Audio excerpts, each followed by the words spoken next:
சபா மண்டபத்துக்கு வரா. அப்படி வரும்போது சீதை அங்க ஒரு இடத்துல பல்லக்குல உட்காண்டிருக்கா. ஜனகன் ஒரு சிம்மாசனத்துல உட்காண்டிருக்கான். மந்திரிகள் ஒரு சிம்மாசனங்கள்ல உட்காண்டிருக்கா. கீழே படி, இங்க இவ்வளோ சிம்மாசனங்கள், அங்க ஒரு 50 சிம்மாசனங்கள், பல ராஜாக்கள் ராஜகுமாரர்கள் உட்காண்டிருக்கா. மேல அந்த பெஞ்ச் கிரிக்கெட் ஸ்டேடியம்ல போடுற மாதிரி போட்டு வச்சிருக்கா. அதுலயும் ஆட்கள் அவ்வளோ நிறைஞ்சிருக்கா. சீதைய பாக்குறது, சீதை யாருக்கு தகுதியானவள் அப்படின்னு பாக்குறதுக்கே பல பேர் உட்காந்துருக்கா. அப்ப ராமரும் லக்ஷ்மணாலும் விஸ்வாமித்திரரோட போய் ஒரு இடத்துல உட்கார்ந்தா. இப்ப இந்த கான்டெஸ்ட் ஆரம்பிச்சது. ஜனகர் எல்லாருக்கும் எக்ஸ்பிளைன் பண்றாரு ரூல்ஸ். பாருங்க, இது சீதையே தூக்கிட்ட அந்த வில்லு சிவனோட வில்லு. இந்த வில்ல நீங்க தூக்கினாதான் நீங்க அவளுக்கு இணையானவள். இதுதான் போட்டி, இதை தூக்குங்கோ, சீதை உங்களுக்கு தான்ட்ட. அப்போ ஒவ்வொரு ராஜகுமாரால வர ஒருத்தர் வந்தார் அங்க தேசத்து ராஜா, அவரால் கொஞ்சோண்டு தான் தூக்க முடிஞ்சது. இன்னொருத்தர் வந்தார் வங்க தேசத்து ராஜா, அவர் இப்படி தூக்கிட்டார், கீழே போட்டுட்டார் காலில்.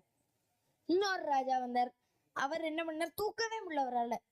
அப்ப இப்படியே போயிட்டே இருந்தது. ஒவ்வொரு ராஜாவா வந்தா, கீழே போட்டா, தூக்கினா, ஒன்னும் பண்ண முடியல. அப்ப ராவணனும் இருந்தான் அந்த இடத்துல.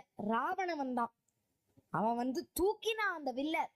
தூக்கிட்டான், நான் எடுத்து ஒரு இடத்துல கட்டிட்டான், இன்னொரு இடத்துல கட்ட போறான். அந்த நான் இப்ப இந்த காலத்து ரப்பர் பேண்ட் மாதிரி அவன் மூஞ்சியில அடிச்சிருக்கான். அப்படி ராவணன் தொப்புன்னு கீழே விழுந்தான், வலி தாங்க முடியாம. அடுத்ததா யார் வருவான்னு பார்த்துட்டே இருந்தார் ஜனகர். இப்ப ராமருடைய முறை.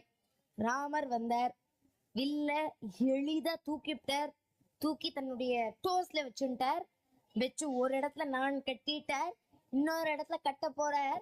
நான் கயிறு ரொம்ப சின்னதா இருக்கு. சரி, கொஞ்சம் வில்ல வளைப்போமே நானை கட்டுறதுக்கு. ஐயோ, எட்ட மாட்டேங்கிறது. இன்னும் கொஞ்சம் வளைப்போமே.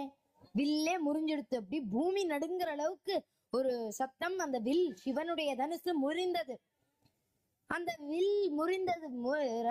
ஜனகர் சொல்லிட்டார், முறிஞ்சா என்ன, வாட் எவர் ஹேப்பன், முறிஞ்சா என்ன, நான் ஏத்னா என்ன, மை டாட்டர் இஸ் யார்ஸ் ராமன்டர்.